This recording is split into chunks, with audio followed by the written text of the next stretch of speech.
It's nice to watch the numbers grow.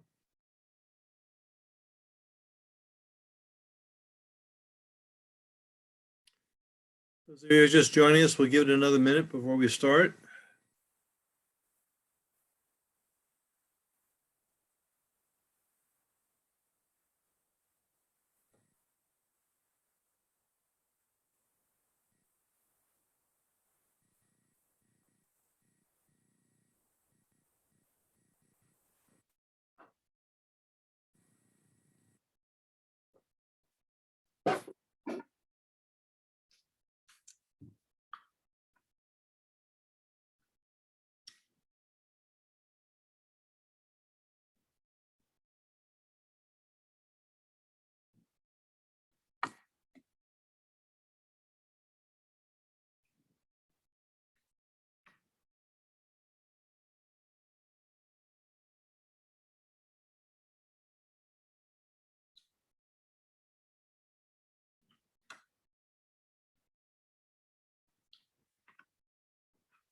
Okay, friends, let me welcome you here. I want to wish people a good morning, good afternoon, good evening, depending on what country you're joining us from. My name is Joseph Gerson. I'm the president of the Campaign for Peace, Disarmament, and Common Security, and we are very glad that you've joined us and our speakers today. Presidents Biden and Putin have apparently just finished their online summit. We don't have the results of it yet, but we certainly hope that they use the opportunity to dial back the very dangerous confrontation over Ukraine. While neither side wants war, with hundreds of Russian and NATO-backed Ukrainian troops mobilized on their common border, an accident or miscalculation could lead us all to calamity. With the Biden administration ratcheting up tensions over Taiwan and focused on the pivot to the Indo-Pacific to reinforce U.S. hegemony, the U.S. peace movement has given scant attention to the second priority of what have been the Biden and Trump administration's strategic guidance preparations for great power war, which is to say Russia. Our initial intention with this webinar was to focus on the increasingly dangerous U.S., NATO, and Russian nuclear arms races and alternatives to it. Despite the Cold War being 30 years past, the U.S. and Russia still hold more than 90% of the world's nuclear weapons, and progress towards a nuclear weapons-free and safer world can't be made until they commit to massively reduce their nuclear arsenals. Instead, they are building and deploying a new generation of hypersonic missiles, exotic weapons like nuclear-armed underwater torpedoes, and in the case of Britain, massively increasing its nuclear arsenal. Add to this potentially first strike-related missile defenses and first strike launch on warning nuclear warfighting doctrines. But in the tradition of things not being able to endure if their fault lines are too great, the unresolved Ukrainian crisis has returned as the greatest threat of a major European and potentially global war since the end of the Cold War and maybe since 1945. Its roots are deep and complex.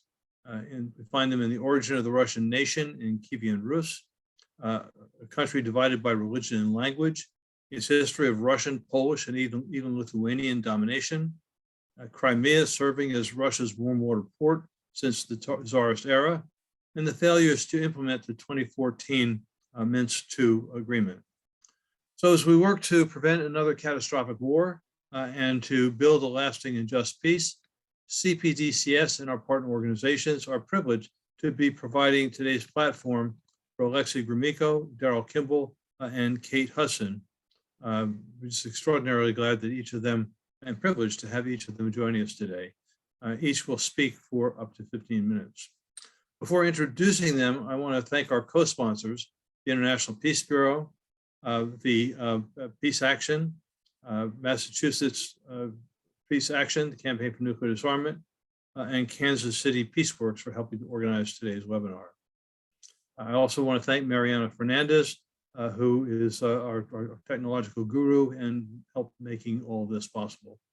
I also need to say a word about the question and answer session.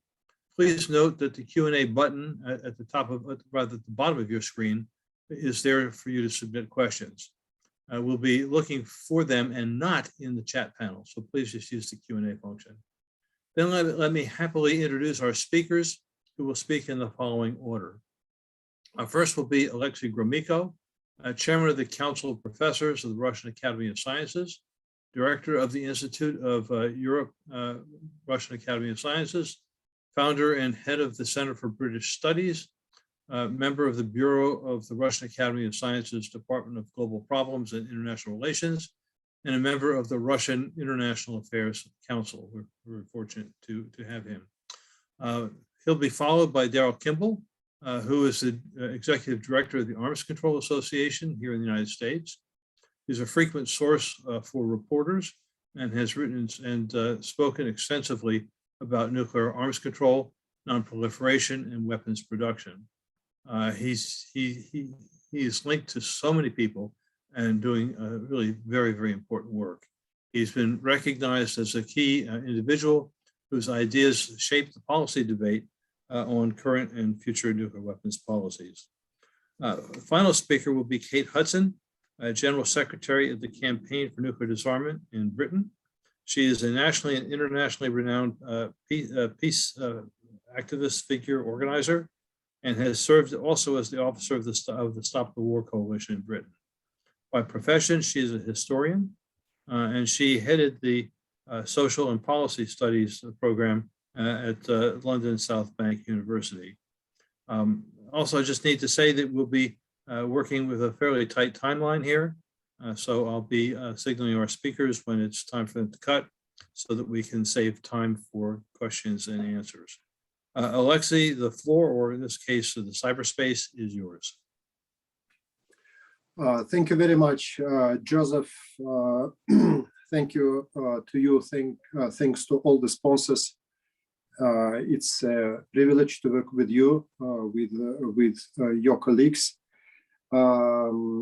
Indeed, we are meeting right after a virtual summit or meeting between Putin and Biden. It lasted for more than 2 hours, and let's hope that it will send some positive signals akin to some positive signals which were sent due to the Geneva summit, in-person summit between the presidents last June.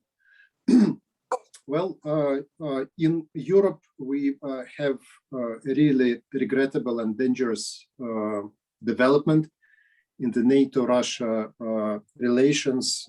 As you know, in a response to NATO's very strange decision to cut the staff of the Russian permanent mission to NATO in Brussels from 20 to 10 people, Russia suspended the workings of its permanent mission and closed the NATO mission in Moscow and its information bureau.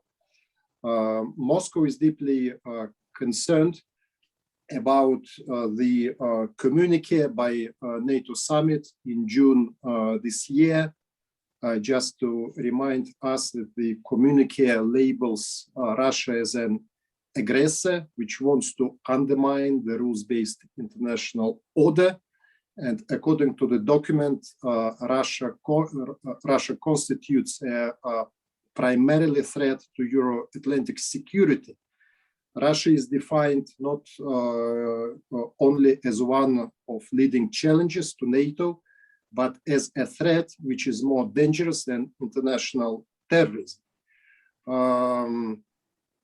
By all means, additional concerns in Moscow about NATO's posture arise from paragraphs about provocative activities, including near NATO borders, the continued military buildup in Crimea, illegal annexation of Crimea, restricting navigation in parts of the Black Sea, and so on and so forth.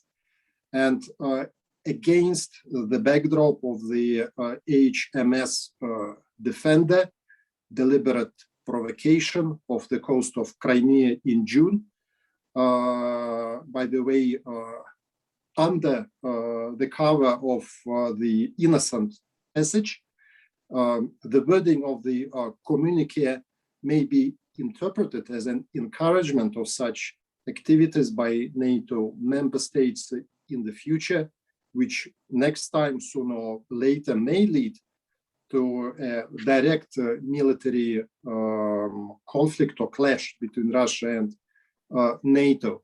Then in October this year, NATO defense ministers agreed on a confidential plan which envisages a war with Russia on multiple fronts. This is, well, a novelty of the plan. The plan, it also did not escape Moscow, that during visits in October, the visits of Lloyd Austin, the Minister of Defense of the United States, visits to Georgia, Ukraine, and Romania, the official website of Pentagon characterized these states as frontline states. Recently, the stakes have been raised by both sides, by NATO and Russia. I would say a bombshell effect was produced by a recent statement of the General Secretary of NATO. Stoltenberg said that if Germany withdrew the US tactical nuclear weapons, then these nukes can be deployed in Eastern Europe. Speaking at the Ministry of Foreign Affairs in November, President Putin, for the first time, in a very straightforward manner, indicated the so-called Russia's red lines in the sphere of hard security, and to be more precise, the red line, which is, from the Moscow's point of view, a halt to NATO's expansion on the Russian borders. The current surreal campaign on a looming Russian invasion of Ukraine, from my point of view, is a huge hoax and mystification. What is real is that if the Ukrainian army or the so-called nationalistic voluntary battalions invaded Donbass, mimicking the reckless behavior of Saakashvili in August 2008, then certainly Russia would support Donbass military. But all other scenarios, from my point of view, are purely speculative. And also it is important to note that Russia does recognize the sovereignty of Ukraine, but Russia does not want Ukraine to potentially become a place of deployment, say, of foreign ballistic and cruise missiles targeted against Russia. And it seems to me that more and more people in the West understand that something is deeply flawed with anti-Russia propaganda. And recently, among them was Wolfgang Ischinger. He called for a neutrality status of Ukraine. And also a week ago, there was a piece by Malcolm Rifkind, which from my point of view reflects a certain shift in the minds of many serious people in the West. And Rifkin wrote, I would like to quote just one sentence: "The West has to recognize that Russia has a legitimate interest in the security of its borders, and that any further expansion of the membership of NATO cannot just be seen as a private matter for NATO member states and candidate countries seeking to join." The end of quote. My next point is on the conventional military activities. last December, a group of Russian, European, and American specialists published a report which was called Recommendations of the Participants of the Expert Dialogue on NATO-Russia Military Risk Reduction in Europe. And by the way, Daryl Kimball was one of the signatories. Thank you, Daryl, very much. The document was broadly disseminated, and the text can be found on the websites of the European Leadership Network, the Institute of Europe, and the Institute of the US and Canada Studies of the Russian Academy of Sciences.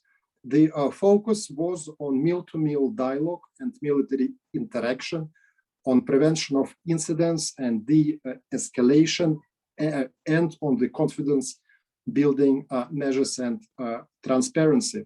In spite of all what have been said,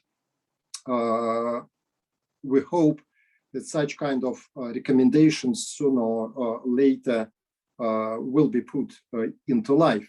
And several more points. Russia is committed, seriously committed to a verifiable moratorium on the INF. Otherwise, well, Europe may return to the middle of the 1980s and to a new missile crisis in Europe if Russia and NATO or Russia and the United States do not come to terms on the moratorium.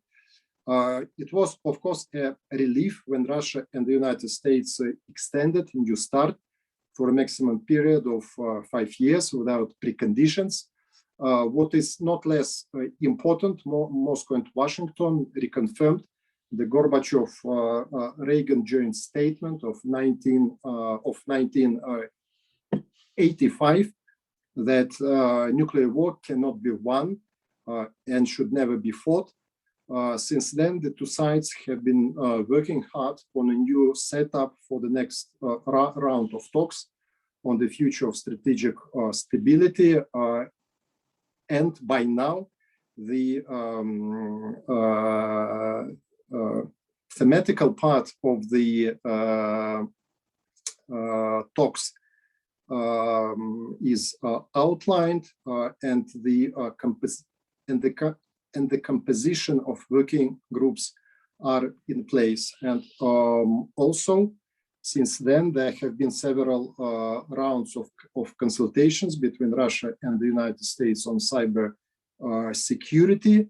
The sphere where by now, due to these steps, there have been some positive shifts. And I think that these developments should be wholeheartedly supported. Now, a few words on Professor Gromyko, just to say we're at kind of a 2-minute warning here. Okay. Now, a few words on China.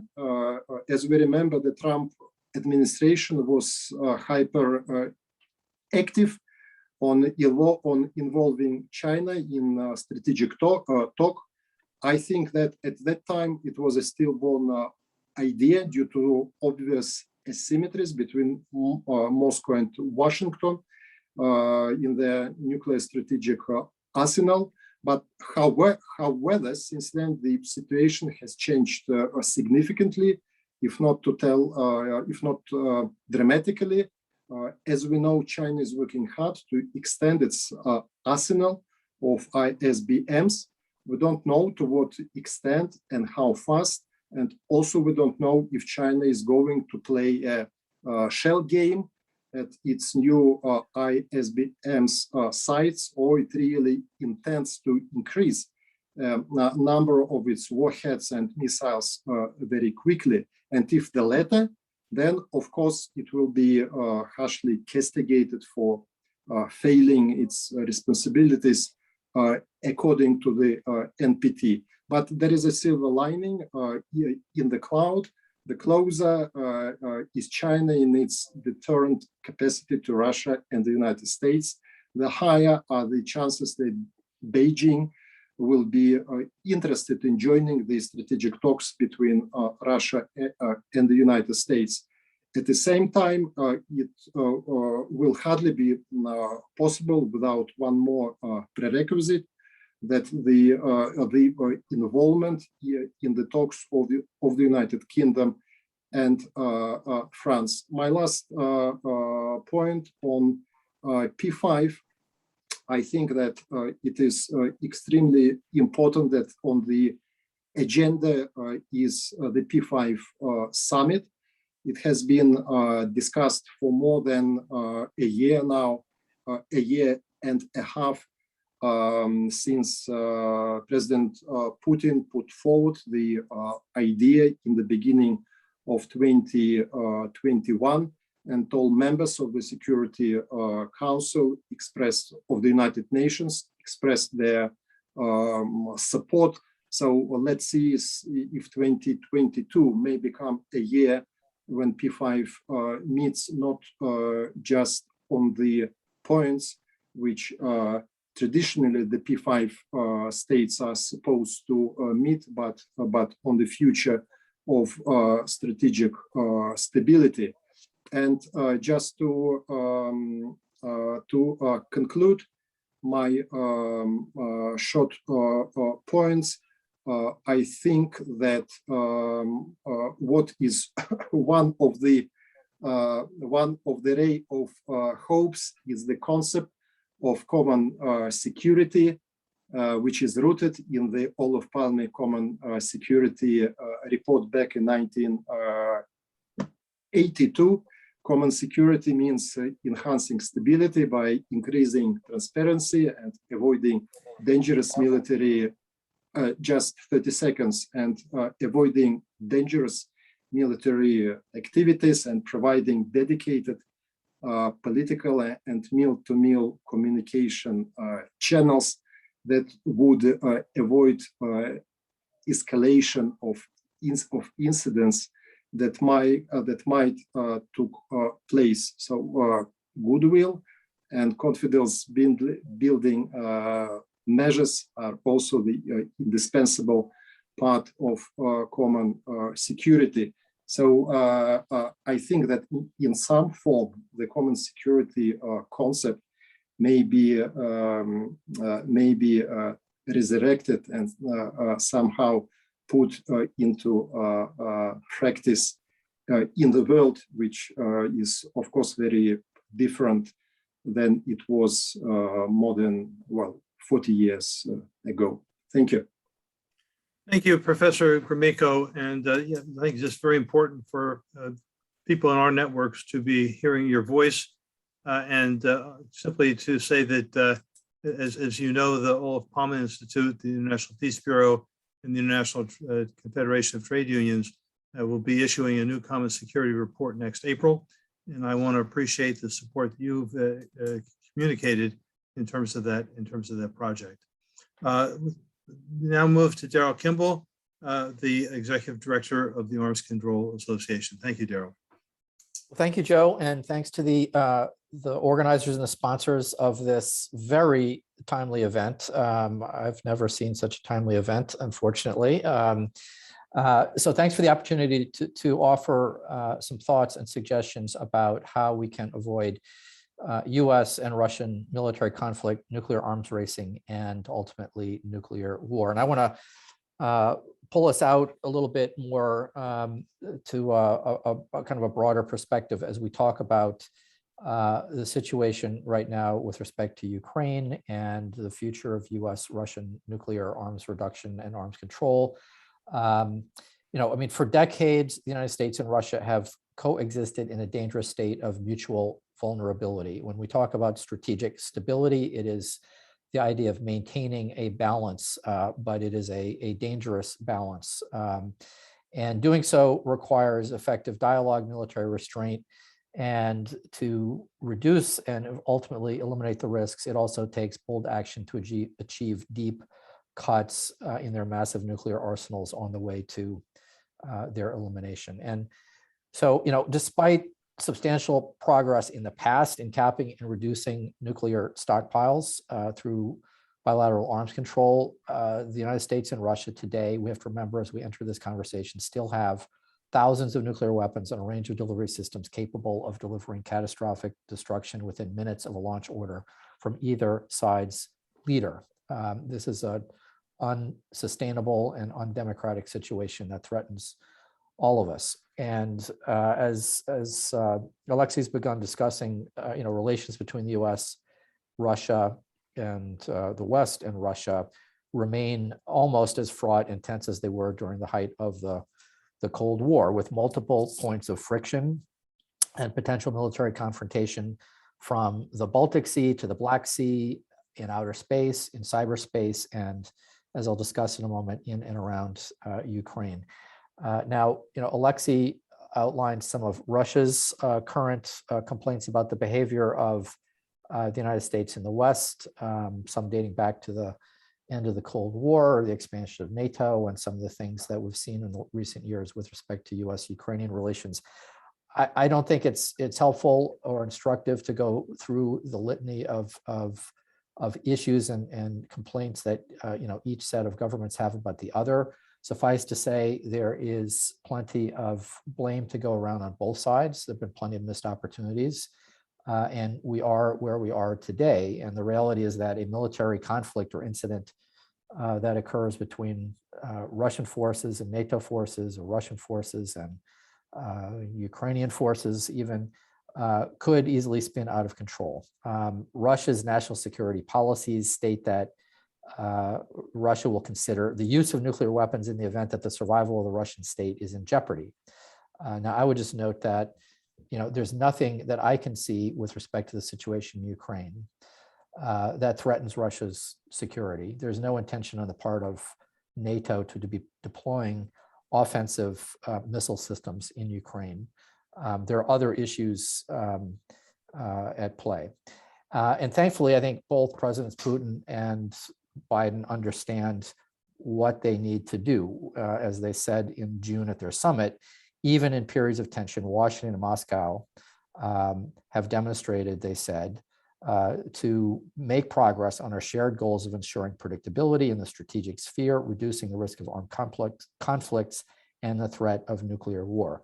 So, with their phone call today, the situation in Ukraine right now, that statement and their ability to follow through is being put to the test. And let me just address, I think, some of the broader issues in the Ukraine conflict and what might help move us out of this situation. So, Joe, you referred to the Minsk II agreement from 7 years ago, which reduced hostilities in eastern Ukraine between pro-Russian militias and the Ukrainian government. And the simmering conflict appears to have reached something of an uneasy equilibrium in recent years. Neither side got what it wanted out of Minsk II. Neither side fully implemented their obligations under the agreement, but neither was prepared to escalate military action to force the issue. From my perspective, President Putin sees the goal of Russian policy in Ukraine is to create a lever of influence over Ukraine in order to limit its integration into the West.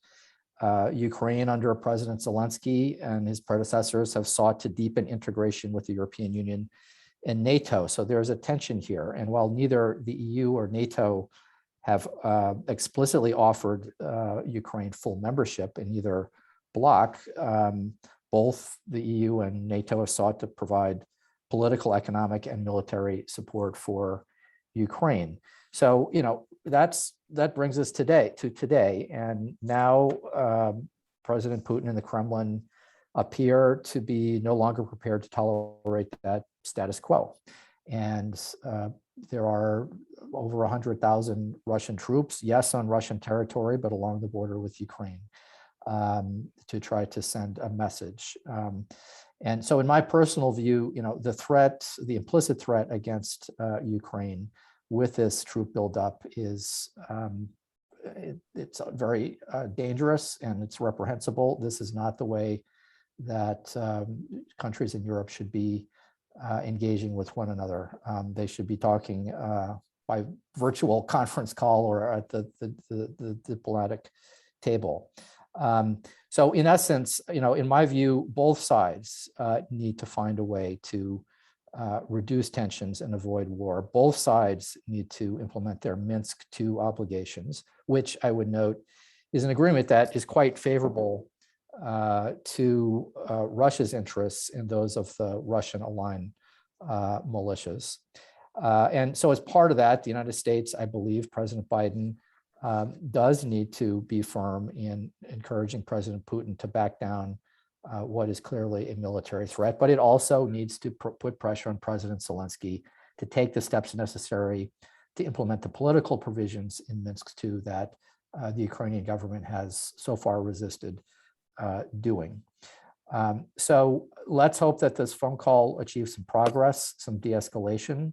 But my main point here is that both sides have responsibility.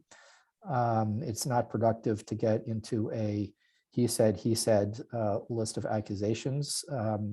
What's in the interest of all sides is to avoid a catastrophic military conflict that could escalate in directions that no one wants.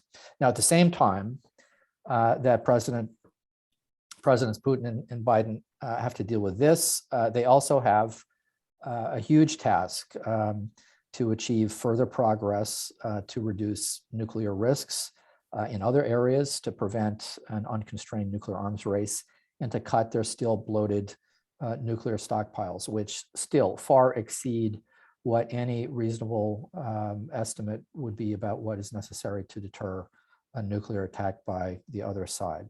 And that requires the rather quick and difficult accomplishment of negotiating a new agreement or agreements to replace the new Strategic Arms Reduction Treaty, which was originally negotiated in 2010, which was extended last February by a period of 5 years, and it will expire by February 5, 2026. So the timeline for achieving a new agreement, and I'm going to talk about some of the issues involved, is very tight. If you think about the American political schedule, the New START deadline, the two countries really only have about 2 years to consummate a new agreement or agreements in this area, or else there will be no legally binding limits on the world's two largest nuclear arsenals, and that's not going to be a good situation for anyone. So the good news is that following their June summit, Putin and Biden agreed to discuss strategic stability in an integrated, deliberate, and robust process, and to explore how that dialogue can evolve into a negotiation on new arms control agreements. To achieve progress, the two sides, in my view, are going to have to tackle 4 difficult but resolvable sets of issues relating to strategic nuclear weapons control and reduction. So number 1 is further reducing their strategic nuclear arsenals. New START allows for as many as 1,550 deployed strategic nuclear warheads on 700 missiles and bombers, land and sea-based and air-based. So the next round, in my view, can and should be deeper verifiable reductions in those numbers. And I would just note that in 2013, President Obama determined that the United States could reduce by 1/3 below the New START levels the United States arsenal, while still being able, in their view, in the Pentagon's view and the president's view, to deter a nuclear attack by Russia or any other country on the United States or its allies. So a force of 1,000 strategic deployed nuclear weapons by the United States and Russia would still give either side or both sides an overwhelming nuclear retaliatory force that's more than sufficient, unfortunately, to destroy or deter a nuclear attack by an adversary. Second, the two sides are going to have to find some new solutions to an old problem, so-called tactical nuclear warheads, which have never been part of a formal, legally binding nuclear arms control agreement. Yes, there were the presidential nuclear initiatives of 1991, which were non-binding moves to withdraw short-range tactical nuclear weapons, land and sea-based, as the Soviet Union started to dissolve. But we don't have anything between the US and Russia to provide any insights about the total numbers of tactical nuclear weapons each side has, let alone limiting where they're deployed or how they're deployed. So in our view, there can and should be some agreement in this area, some progress in this agreement, this area, beginning with detailed declarations of tactical nuclear weapon stockpiles, including warheads in storage. And this is going to be a gradual process. Russia has a relatively larger number of tactical warheads than the United States, but of course the United States has about 160 such warheads, airdrop bombs on in five NATO European countries, ostensibly to deal with the conflict between NATO and Russia. The third area is going to be and there was some reference to this, Alexey, you mentioned this, I agree it's important, averting an arms race in intermediate range missiles, ground-launched cruise missiles and intermediate range ballistic missiles. This is now necessary because the United States and Russia both failed to remedy the dispute they had about Russia's 9M729 cruise missile, which the United States and NATO charged was a violation of the INF Treaty. So now we don't have the INF Treaty anymore. So each side now could theoretically deploy intermediate range missiles in Europe. President Putin has, surprisingly enough, Russia rarely puts arms control proposals forward, but he has suggested a kind of agreement that would verifiably prohibit the deployment of INF range missiles in the European region. How that is defined exactly is not clear. The assumption is that that means Western Europe.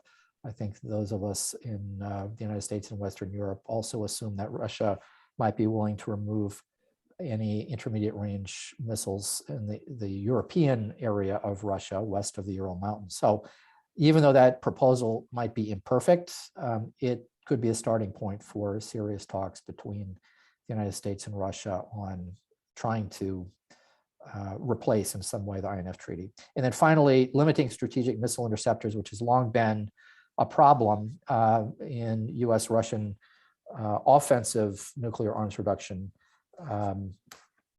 talks. We're approaching the 20th anniversary of the dissolution of the ABM Treaty, the Anti-Ballistic Missile Treaty, which limited each side to no more than 100 strategic interceptors. That treaty is not going to come back. It's going to be very difficult to reach a legally binding agreement limiting strategic interceptors, but it is possible for Washington and Moscow to agree to at least outline their respective plans for development, testing, and deployment of strategic systems in the future, where they would go, where they might not go. And based upon those plans, I think that the United States and Russia could make plans regarding strategic offensive agreements and controls that could allow for deeper cuts in the nuclear forces on each side. So in the final analysis, both sides have, Russia and the United States, a special responsibility with respect to these flashpoints, which we unfortunately still have in the Baltic region, the Black Sea around Ukrainian Crimea, in eastern Ukraine, and to also make further progress to reduce their massive nuclear stockpiles. And unless they find some new ways to reconcile these differences and begin to, as Alexey pointed out, focus on strategies that recognize that we have to peacefully coexist rather than constantly compete, someday nuclear deterrence is going to fail, and these conflicts are going to lead to outcomes that none of us would want to see. So I'll stop there. Look forward to Kate's comments and the discussion from everyone. Thanks. Thank you, Daryl. Really quite comprehensive. As you were speaking, I did find myself thinking in terms of just the importance of the exchange and, in, if you will, influencing the narrative on both sides of the Atlantic here, and both how that informs debate, but also provides the kind of resources we need for the social movements needed to press our governments and make the changes we needed. Which then leads me to Kate, who has been an extraordinary leader of popular movements for nuclear disarmament. Britain is sort of one of the two countries in the world where there is actually a social movement pressing for nuclear disarmament, and Kate Hudson bears quite a bit of responsibility for nurturing and leading that movement. Kate, the floor is yours. Thanks very much, Joseph, and thanks for your kind words and for inviting me to be part of this very important discussion. And it's been a pleasure to listen to the two other speakers. I've learned a huge amount. As you said in your opening remarks, I'm going to approach this from a peace movement perspective, both a UK and European peace movement perspective. So how do we understand the dynamics of what's going on? Well, in Europe, geographically, we're situated between the USA and Russia, between two massive nuclear-armed powers. And one of the formative experiences of the European peace movement, which still shapes politics on the continent, was in the 1980s when President Reagan introduced cruise and Pershing missiles into Western Europe. These were intermediate range missiles for delivering nuclear warheads, and it was quite clear to us in Europe that this put us on the front line in any potential US nuclear war with the Soviet Union, that in essence, they would fight their nuclear war in Europe. And hence the massive demonstrations, mobilizing millions across Europe, the peace camps, Greenham Common, and so on. That's well-known history. And then, of course, eventually those weapons were removed as a result of the INF Treaty. The situation today, of course, is that there are no Russian nuclear weapons in Europe outside its own Western lands, but we still have some US nukes in Europe under the guise of NATO, and I'll come on to talk about those just in a bit. So first, just to make the European peace movement perspective on NATO very clear.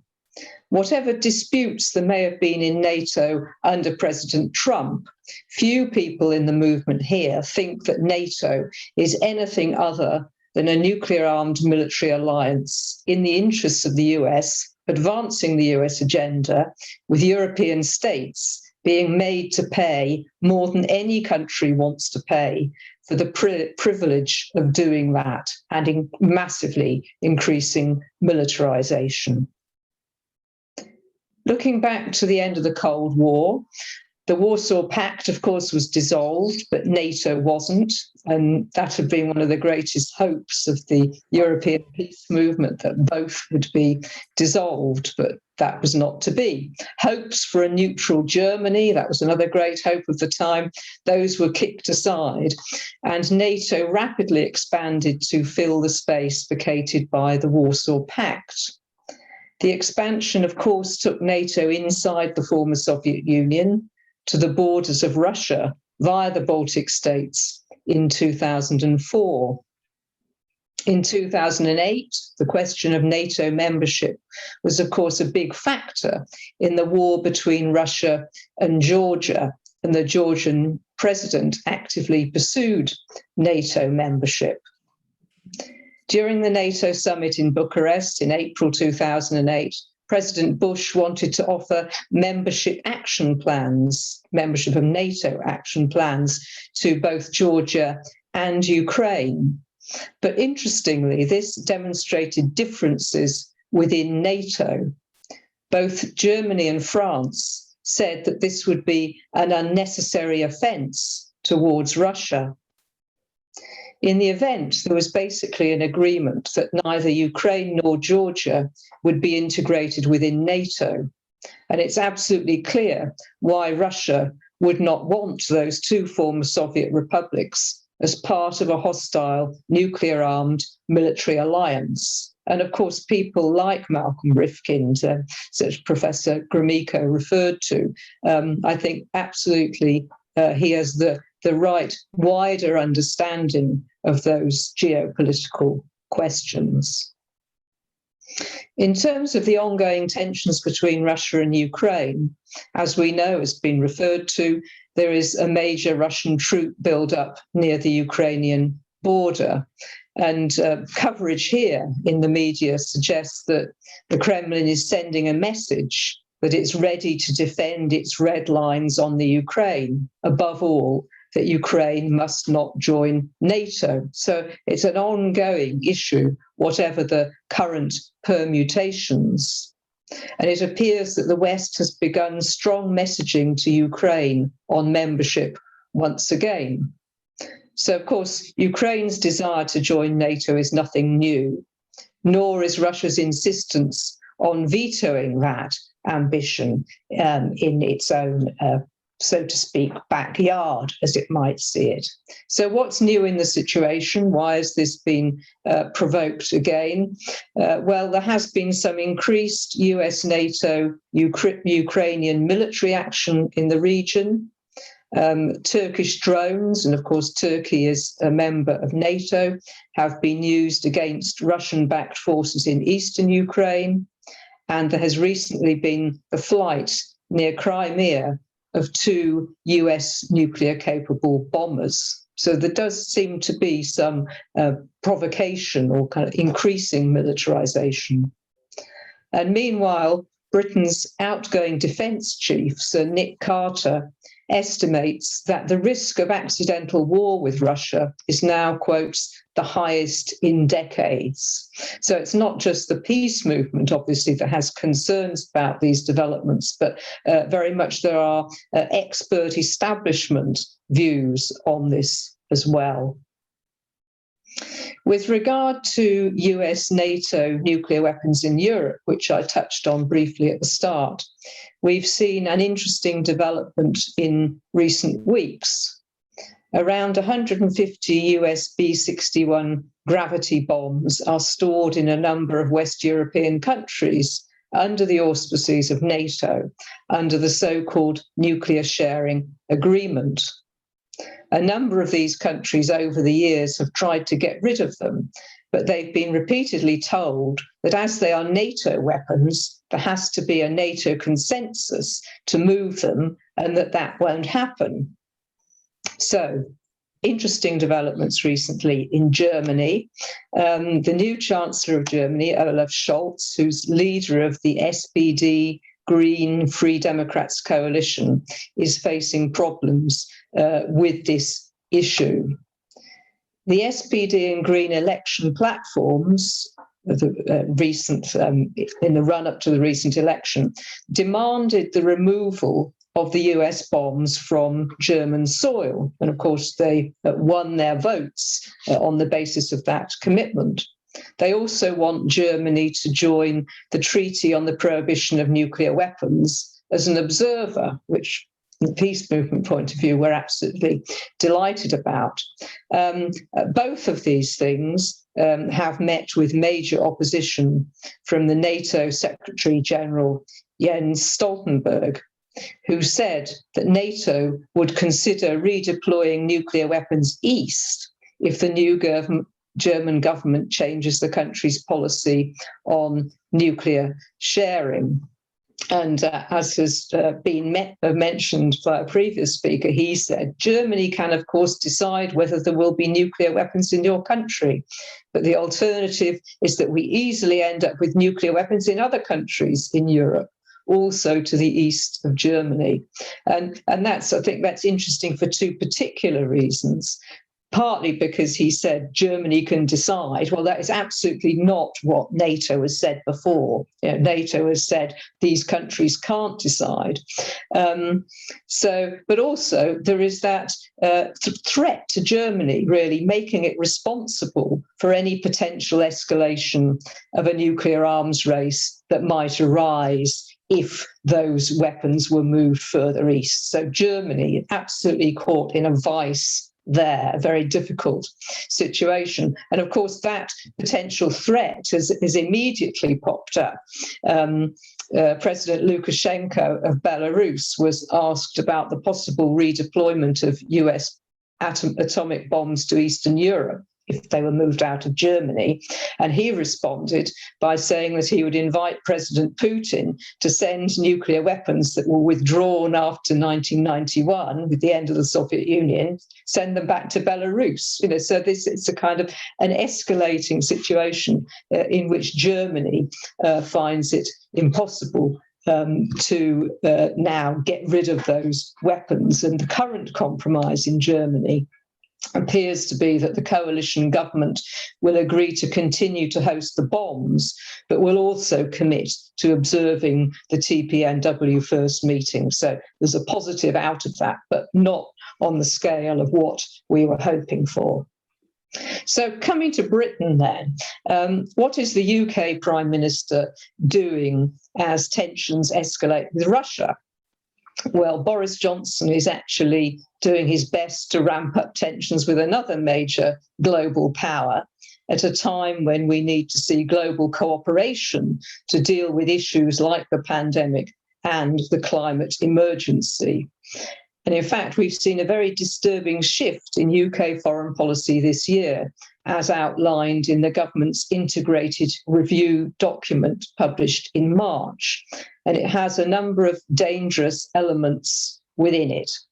From the CND point of view, the most alarming was the announcement of an increase of over 40% in the UK's nuclear arsenal, which reverses 3 decades of gradual reductions.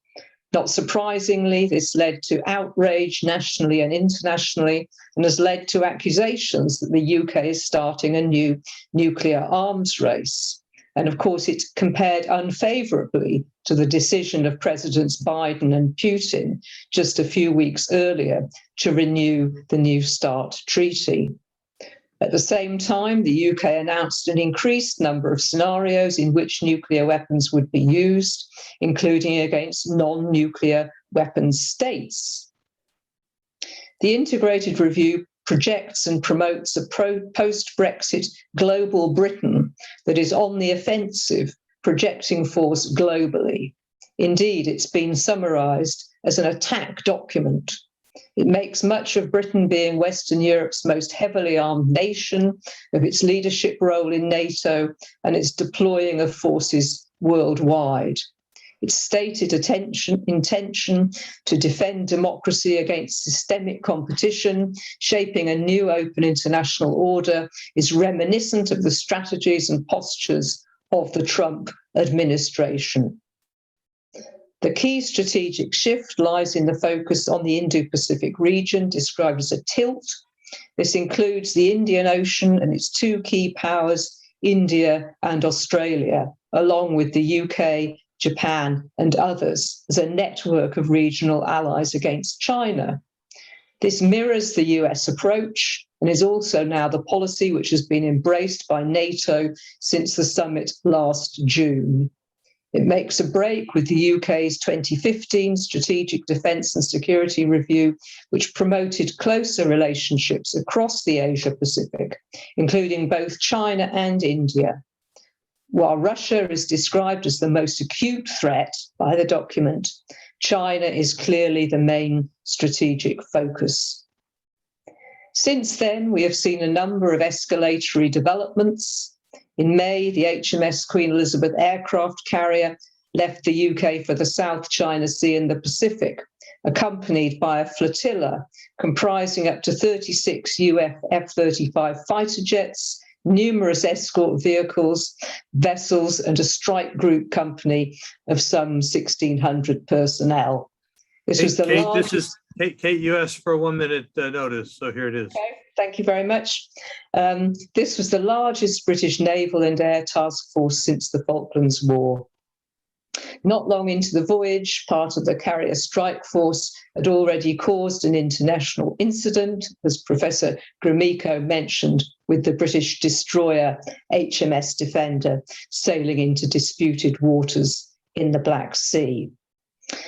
So it hasn't only been peace activists who've been worried about these developments. Senior military figures have also raised concerns.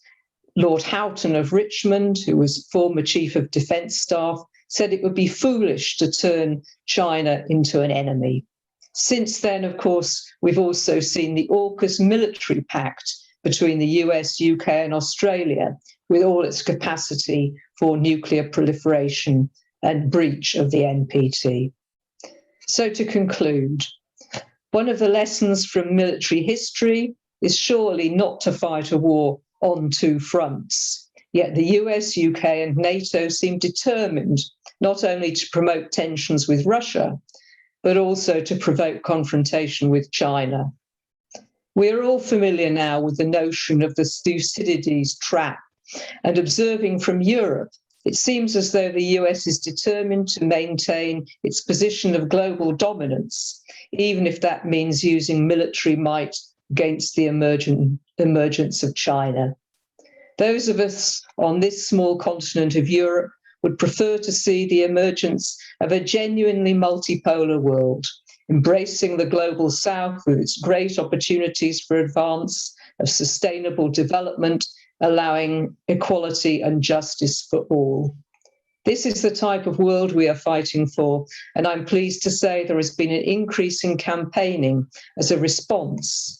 A new cooperation with the movement in Australia as a result of AUKUS is a big step forward for shared, crucial international work. A powerful and energized peace movement is vital to achieving peace and nuclear disarmament. Thank you. Thank you so much, Kate. Listening to your talk, I was reminded of a recent notice I saw that the U.S. is now in the production mode for the B-6112s, which are scheduled to be deployed in Europe, and thinking about the resistance movement across Europe to those weapons, but also in terms of the needs for our peace movements internationally to collaborate together. I believe it's on December the 11th that there's an International Day of Action to oppose the AUKUS alliance. So we've got a lot of questions, and we have got almost precisely 1/2 hour. I don't know we'll get through them all. I'll do my best to ask questions and to distribute them among our speakers. I'm going to start with the first question that we received and add a little bit to it myself. From Hugh McGuire, we have the question: historically, Russia, USSR, and Imperial Russia has only allowed peaceful and cooperative countries on its borders. Now we are threatening Russia by encouraging hostile countries on its border. This can only lead to war. Will these speakers comment on this, please? And I would add to this a question: is there any reason not to pursue the creation of a neutral Ukraine, maybe along the model of Austria, as a way to, and I guess also a federated Ukraine, recognizing the reality of the ties of many Ukrainians to Russia, the Russian language and economically. So those two integrated questions, and maybe we could start with Professor Gromyko. Thank you. Well, in fact, the idea of military neutrality of Ukraine is not new. It was discussed many years ago, and just to remind us that there was a law in the days of President Yanukovych, which introduced the neutrality of Ukraine. But it was not a part of the constitution. Unfortunately, in February 2014, when the coup d'etat happened in Kiev, the nationalistic forces which came to power with the idea and a desire to get rid of neutrality, to join sooner or later NATO. So they were using in full the so-called open door policy of NATO. Many people these days think that the open door policy has been something since the beginning of NATO, but I would like to recall that the open door policy started in 1995. That was the year when the White House took a decision to launch this novelty.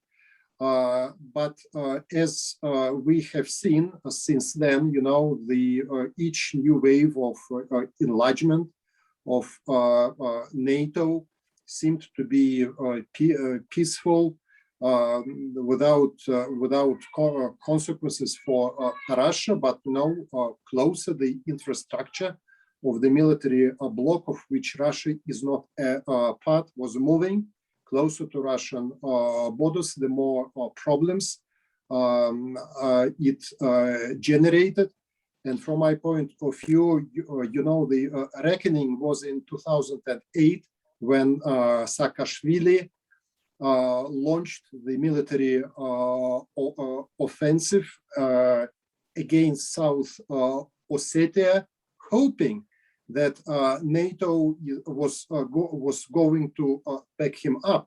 So when these days a lot of people say that there is a military build-up of Russian forces near Ukrainian borders, I would like to just point out to two issues. The first issue is that this concentration is happening or has been happening not near the border between Russia and Ukraine, but near such towns as Yelnya or Voronezh. These towns are placed hundreds of kilometers from the Ukrainian borders, but the concentration of the Ukrainian troops are just near the line of contact between Donbas and the rest of Ukraine. And the second point, that in fact what Russia is concerned about is not how to invade Ukraine, but how to make Ukraine know that they should not follow the template of Saakashvili, who was going to trap, you know, both Russia and NATO in a direct military clash. And this concentration or movement of troops not near, but in a modest proximity to Ukrainian borders is a way to deter Kiev, you know, to launch a new war with Donbas, because you know what happened in Nagorno-Karabakh in 2020. Many people in Kiev who are prone, you know, to military fever, you know, they took it in a positive light, that the frozen conflict can be unfrozen, that the territories can be fight back. So I think that the problem is twofold. One is propaganda, and the second one is misconceptions. You know, when each side think that the other side is going to invade you, but in fact, quite the opposite is taking place. Daryl, Kate, would you like to join in here? Well, I think, you know, at the heart of the issue today, as Alexey just said, it's this problem of mutual threat perceptions that are feeding actions by each side that worsen the situation. I mean, it's a cycle that is leading to increased tensions. And the roots of this go back to, as was alluded to earlier in this conversation, you know, the missed opportunities in the 90s to move beyond the Cold War situation in which there were two opposing military blocs, and the decision to begin expanding NATO to some of the former Warsaw Bloc states.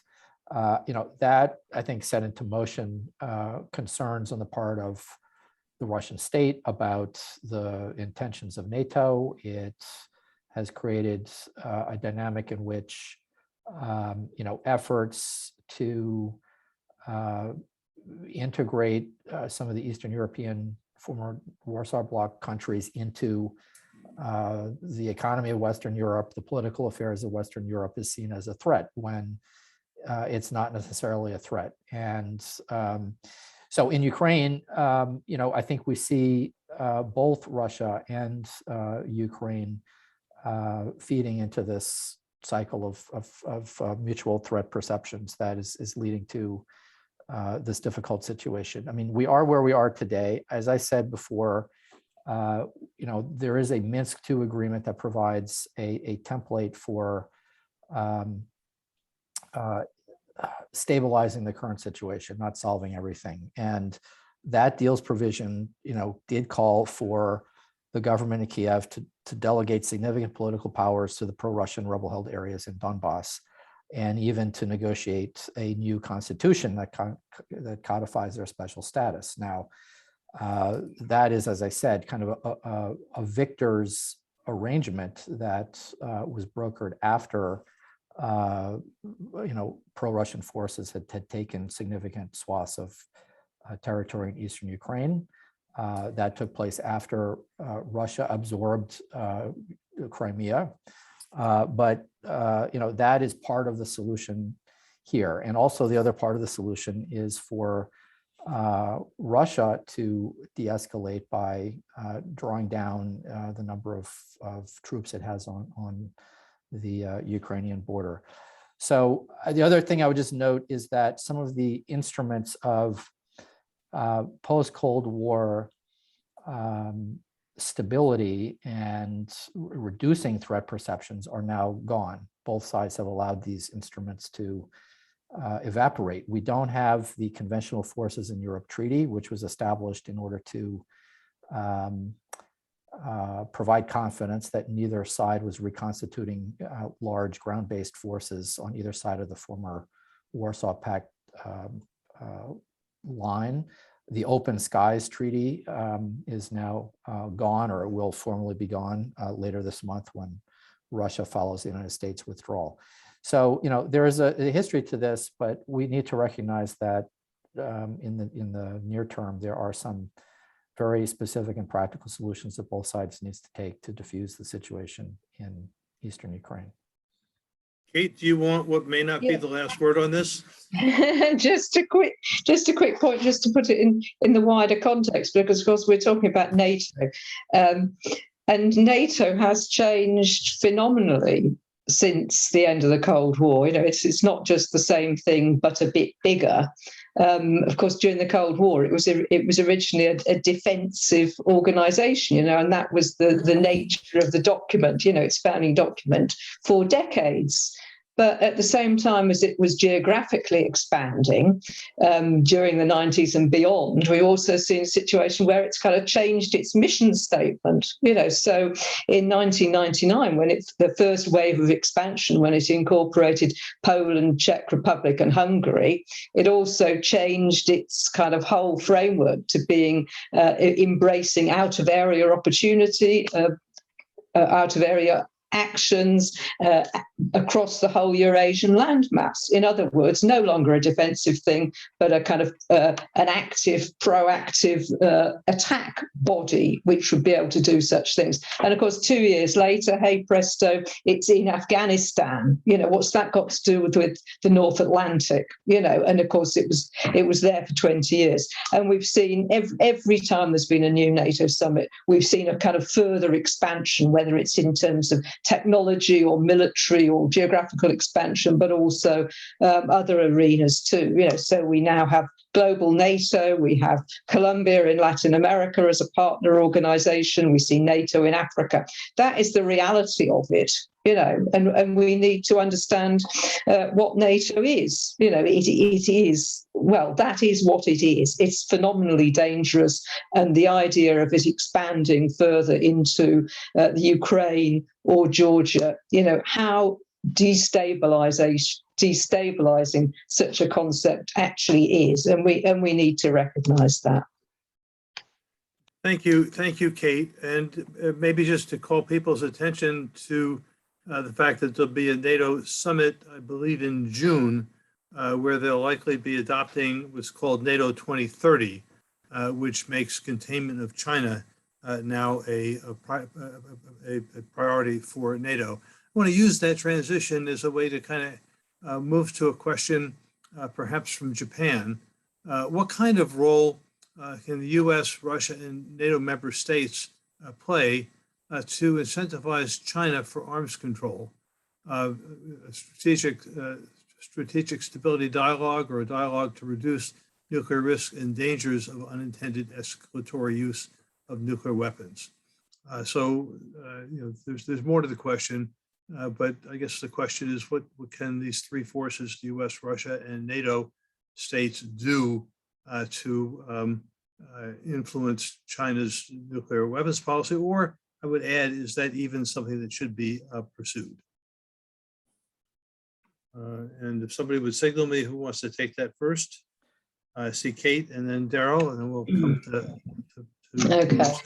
Well, just a little bit about this, because obviously we've been observing, the US pulling out of treaties and so on. We're desperately upset about the demise of the INF Treaty and so on. And I have to say that as a kind of relatively small nuclear weapons state, although an increasing one in Britain, we couldn't really understand how the United States could try and bring China into that on a kind of like-for-like basis. How could China be incorporated in a treaty which was actually a treaty between two massive nuclear weapons states? And so I suppose any inclusion of China in such things has to be on a proportionate basis, and has to recognize that China has a nuclear arsenal pretty much on the scale of France's, and perhaps on the scale of Britain's. Now, we know, of course, that China is increasing its military and looking to increase, we hear, its nuclear arsenal.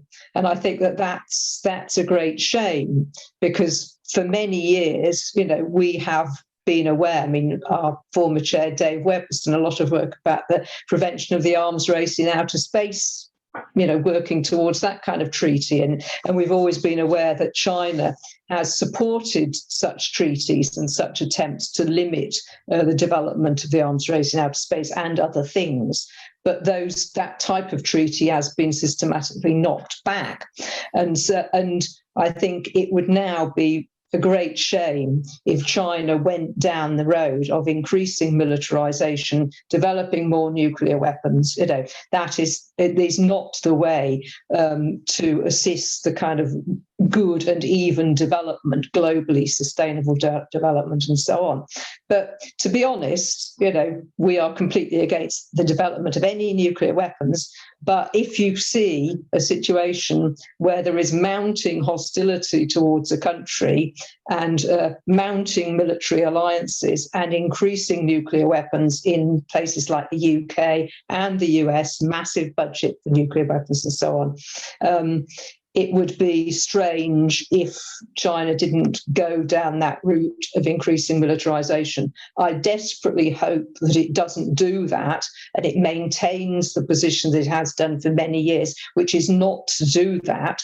But I think it's incumbent on the countries that do have big nuclear arsenals, are increasing them, to reassure China that they will themselves take steps to bring down the level of nuclear weapons. Whatever treaties, whatever discussions need to be done to do that, I think that is what has to happen.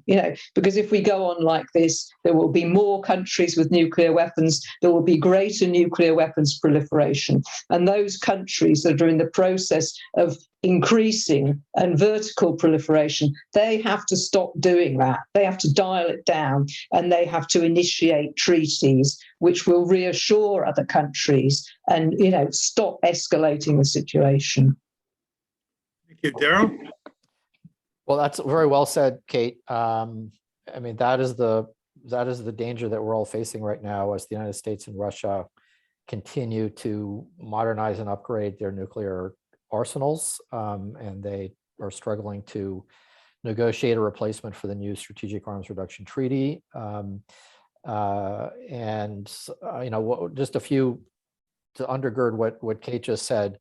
For many years, China has had a relatively smaller retaliatory nuclear force in the range of about 200 to 300 total nuclear weapons, only about 100 of which are on strategic nuclear delivery vehicles, mainly land-based ICBMs.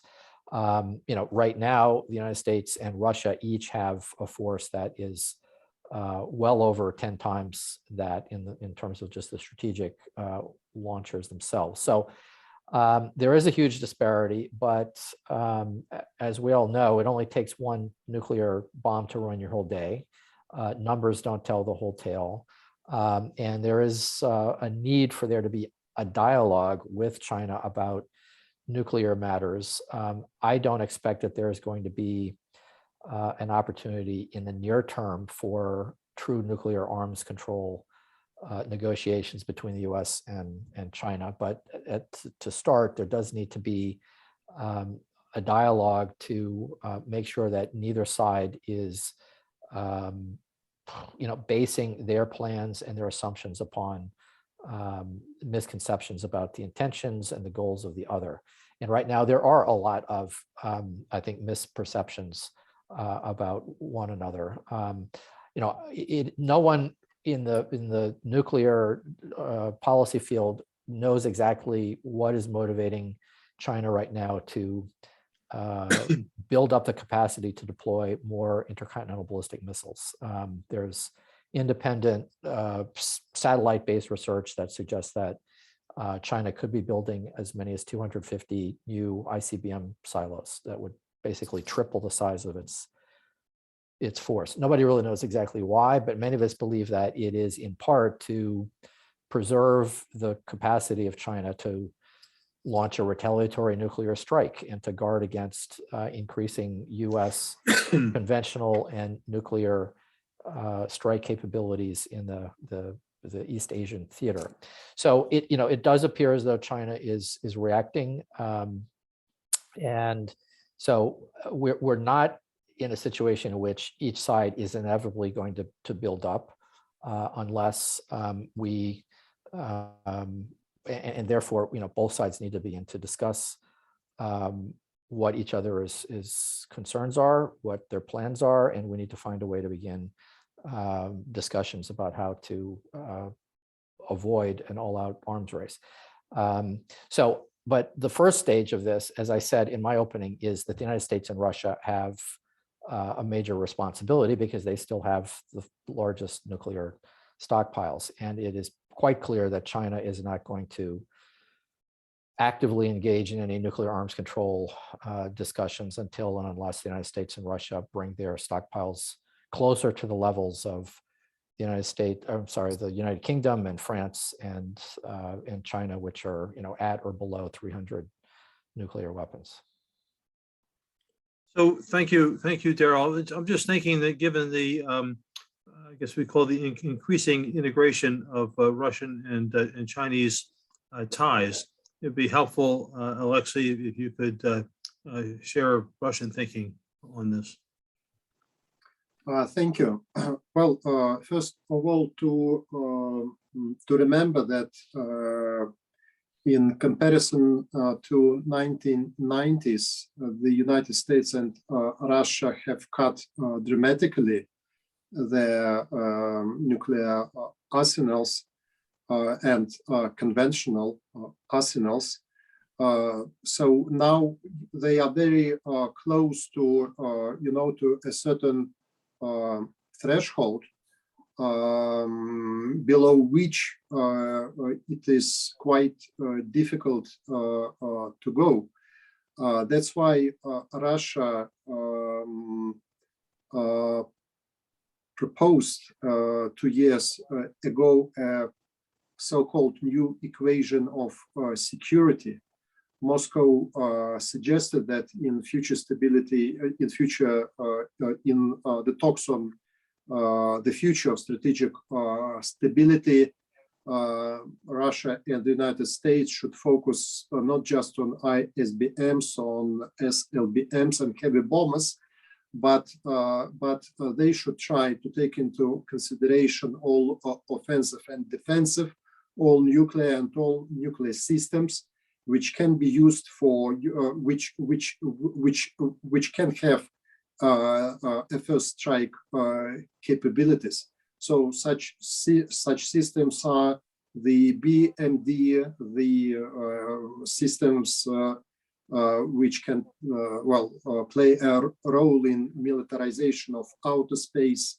Of course, the long-range precision-guided non-nuclear systems, and of course new technologies, including cyber and hypersonic ones. Then a couple of words on China.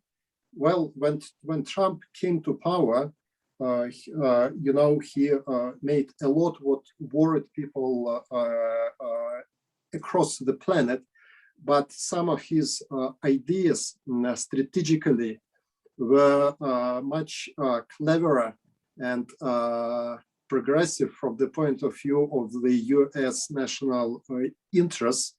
And one of his ideas was to stop the policy of double containment of Russia and China, but he did manage, to promote this policy. So now we still have in full swing the policy of double containment of the United States, targeting both Russia and China. The United States is eager to use strategic vulnerabilities of both Russia and China. In case of Russia, this is the situation in Ukraine, in the Baltic Sea, in the Black Sea regions, and in case of China, this is of course the issue of Taiwan. And indeed, China is playing, quite risky games, because for many years its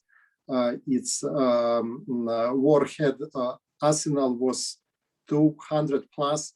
Now it is possibly 300 plus, and it can increase very quickly. But still, the asymmetry between China with Russia and the United States is huge. But the situation these days is even more difficult in terms of trying to involve China in strategic talks because of the decision of the United Kingdom to raise the ceiling of its warheads. The decision of the United States, the United Kingdom, and Australia to launch AUKUS, because both decisions run counter to the NPT. So China, from my point of view, is going for quite a few years to come to keep its ambiguous nuclear doctrine, which comprises a very clear-cut no first use policy, but at the same time, which is very ambiguous with respect to the number of its nuclear warheads and missiles. And for the United States and Russia, this is quite a challenge, because the New START Plus was designed as something which would reduce further the flow of warheads and missiles in possession of Russia and the United States. But if Moscow and Washington would be under the impression that in a few years' time China may reach or approach the level of the warheads and missiles of Russia and the United States, then of course that would serve as a huge motivation to both super nuclear powers, to go forward the road of reduction and limitation of nuclear systems. Thank you, Alexey. We've got just about 5 more minutes to go, and I've lost the question I wanted to get to here. If you'll give me just a second to find it. Yes, and I'm sorry to those who have posted questions that we're unlikely to get to. From Professor Lafari, Larafi, a question to Daryl Kimball. Do you think in order to overcome any hypothetical Euro missile crisis, the U.S. Thought to deploy low-yield nukes in SSBNs to be deployed in the ocean closer to European allies or offshore balancing paradigm?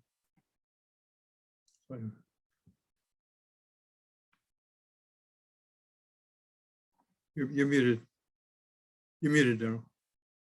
Sorry. So it's a good question. I think the question refers to the recent deployment of the warhead known as the W76-2 on U.S. Strategic submarines on the D5 missile. I think, first of all, I think that move was a mistake, primarily because the argument was that the United States president needs more options available in the event that there's a conflict with Russia in the region. The problem is that we already have plenty of options. There's no need for additional ones.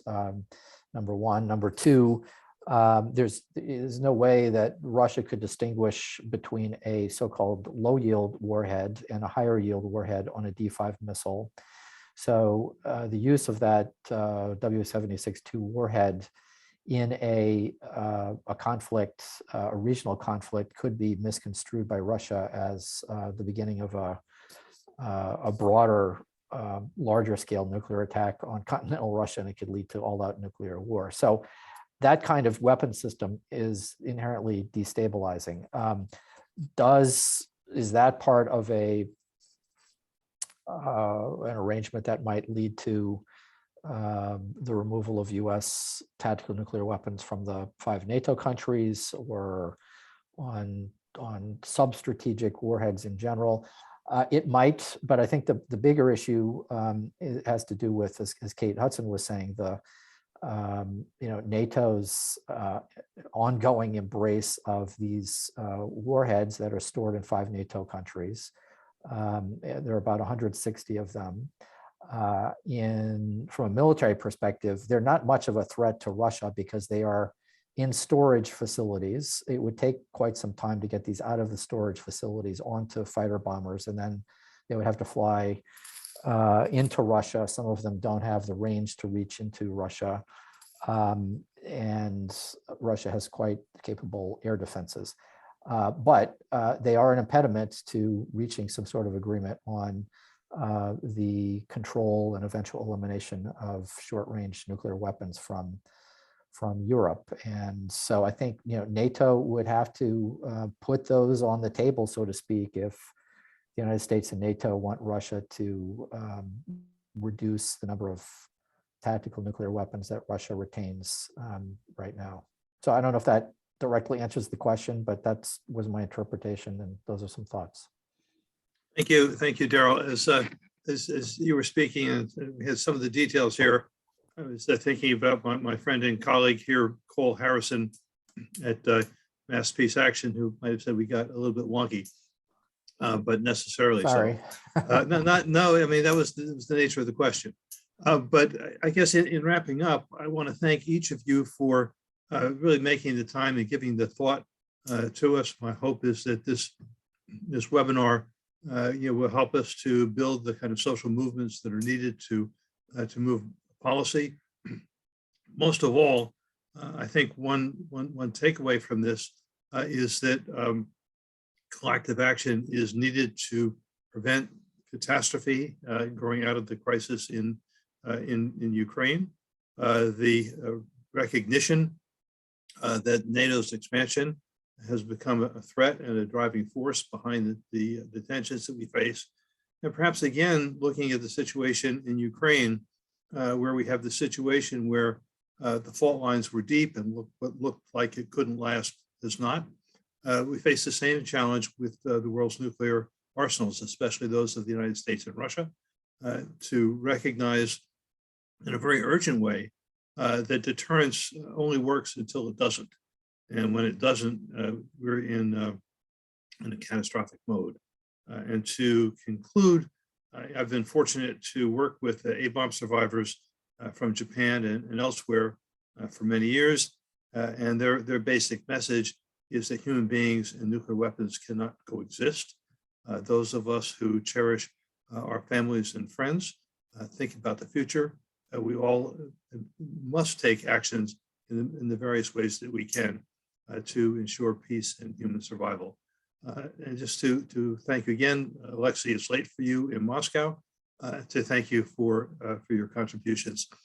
This webinar has been recorded and we'll be making it available to all who participated, all who registered, and more broadly. So thank you again, and good night or good afternoon or good morning, wherever you are. Thanks. Thank you, Joseph. Thank Good you. night. Bye. Good night. Thank you. All the best.